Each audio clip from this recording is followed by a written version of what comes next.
کہ علم سے آشنا ہونا پڑے گا. علم سے مشائخ کے صاحبزادگان کی جو دوری ہے اس نے تمام وبا لگا دی. آپ کی طرف آؤں گا.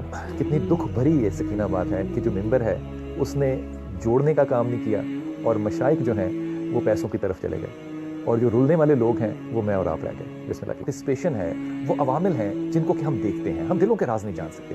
جب آپ اپنے آپ کو چشت سے جوڑتے ہیں, چشتی کہتے ہیں, تو آپ کو لگتا ہے کہ یہ تسلسل تصوف کے اندر کوئی خاص ایک حیثیت ہے یا یہ بھی اپنا وہی رول ادا کر رہی ہے جن سے کہ ہمیں بہت زیادہ کوئی مقبولیت نہیں مل رہی؟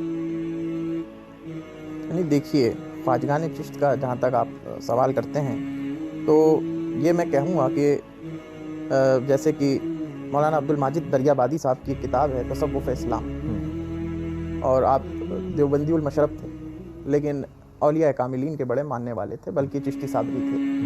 چشتی بھی اور صابری بھی؟ چشتی صابری. کیا پکے چشتی ہوئے؟ جی پکے چشتی ہیں. تو آپ نے اپنی کتاب میں لکھا ہے کہ جو سرزمین ہند کا جو مزاج تھا جس میں عشق و محبت اور مودت اور ایک سوز و تڑپ پائی جاتی تھی, جہاں ہر گام پر بھکتی نظر آتی تھی, ہر گام پر معبودان باطل کی پرستش نظر آتی تھی, وہاں کی سرزمین پر صرف اور صرف خواجگان چشت ہی عمل پیرا ہو سکتا. اور اس کی کیا وجہ, کس طرح؟ اس کی وجہ یہ ہے کہ خواجگان چشت کو جو سوز عطا ہوا, جو فطرت عطا ہوئی, وہ عشق تھی. جیسے کئی سارے سلاسل ہیں, سلسلوں میں کہیں تفرید ہے, کہیں تجرید ہے, بہت سارے سلاسل ہیں, اویسیہ ہے, کسی میں زود ہے, کسی میں ورا ہے, لیکن جو جیسے مولانا رومی کا سلسلہ ہے اس میں سلسلہ عشق ہے, وجد ہے, اس میں وجد ہے, سما ہے. وہ سلسلہ عشق جو ہے وہ سرزمین عشق, سرزمین ہندوستان پر کارآمد ہو سکتا ہے, اور اس کے لیے اللہ تعالیٰ کا اور اللہ کے رسول صلی اللہ علیہ وسلم کا جو انتخاب تھا وہ خواجگان چشت کا تھا. اب آپ یہ دیکھیں گے کہ خواجگان چشت میں محفل سما منعقد ہوتی ہے, کثرت سے قوالی سنی جاتی ہے. یہ ہندوستان میں جو مروج کیا, اس کو مروج جو کیا, بلکہ اس کو ایک باقاعدگی سے ایک سلسلے سے جوڑ کر اس کو چلایا, اب زندہ رکھا, اس کو زندہ رکھا. کو سنتا بھی نہ, کوئی سنتا بھی نہ, بلکہ اس پر فتوے لگائے گئے ایک زمانے دراز سے, اب بھی لگتے ہیں اور اب بھی لگتے ہیں. تو پیرانے طریقت پر, اپنے پیرانے طریقت کے عمل پر عمل کرتے ہوئے خواجگان چشت میں ہندوستان میں جب محفل سما منعقد کی, جہاں بھجن اور کیرتن ہوتے تھے مندروں میں اور شنکھ بجائے جاتے تھے, تو وہ جب ہنود وغیر مسلمان مشرکین نے جب یہ دیکھا کہ ہم تو سنتے آئے ہیں کہ دین اسلام میں بڑی شدت ہے, دین اسلام میں ان چیزوں پر بھی مولانا فتوے لگا دیتے ہیں جو فطرت جنہیں قبول کرتی ہے, جو فطرت پر مبنی ہے, اچھی آواز فطرت پر مبنی ہے, خوبصورت نظارے فطرت پر مبنی ہیں, اچھی خوشبو فطرت پر مبنی ہے. یہ سب چیزیں اس کو کبھی بھی کسی دین میں حرام قرار نہیں دیا. اچھا سننا, ایک خوبصورت آواز, دلکش آواز, تو اس کو انٹروڈیوس کیا خواجگان چشت نے ہندوستان میں. تو وہ دیکھ کر جو ہے تمام تر ہنود اور غیر مشرکین جو ہے نا, وہ بھی اٹریکٹ ہوئے ان کی طرف, وہ ان کی طرف اٹریکٹ ہوئے. اعلیٰ تبلیغ بنا, یہ سمجھا اس کو میں یہ کہوں گا کہ اعلیٰ تبلیغ ہوا, فطرت کو ایک اعلیٰ تبلیغ بنائے, بڑی فطرت کو ایک اعلیٰ تبلیغ. اور دیکھیے, اگر محفل سما پر بات چھڑ جائے تو میں یہ کہوں گا کہ پھر ایک پوری اس کے لیے آپ کو ایک نشری الگ کرنا پڑے. حضرت یہ فرمائیے کہ اس وقت شاہ صاحب زیادہ جو مسائل ہیں مسلمانوں کو, وہ منبر سے ہیں, مشائخ سے ہیں, یا ان کے اختلافات سے ہیں؟ معاشرے کو بھی بھول رہے ہیں آپ. معاشرے کو, معاشرہ تو انہی نے تشکیل دینا ہے نا. نہیں, آپ لوگوں کو بھی تو بھی چھوڑا جائے گا. دیکھیں, مشائخ سے بھی ہیں, علماء سے بھی ہیں, اور روزمرہ کی جو لوگوں کے ایسپریشنز ہو گئے ہیں کہ مذہب کو صرف مسجدوں تک یا عمرے اور حج تک کر دیا, افتخار یہ رمضانوں کے دوران جو ہے دسترخوان میں افطار بڑے بڑے کر دیے, اسی کو انہوں نے مذہب سمجھ کیا. تفریح کا جو معاملہ, سب سمجھانے والے تو یہ منبر اور مشائخ ہی تھے نا. ہاں, انہوں نے اپنی ڈیوٹی میں کوتاہی برتی, بالکل کوتاہی برتی. زیادہ ذمہ دار تو یہی, بلکہ یوں کہیں گے کلیتاً ذمہ دار. آنے والے وقت میں کوئی ایسا وقت دیکھتے ہیں جس میں منبر اور مشائخ جو ہیں وہ ایک جگہ پر آ جائیں؟ وہ تو حضرت نظام الدین اولیاء کے بھی زمانے میں نہیں ہوا, بڑے فتوے لگے.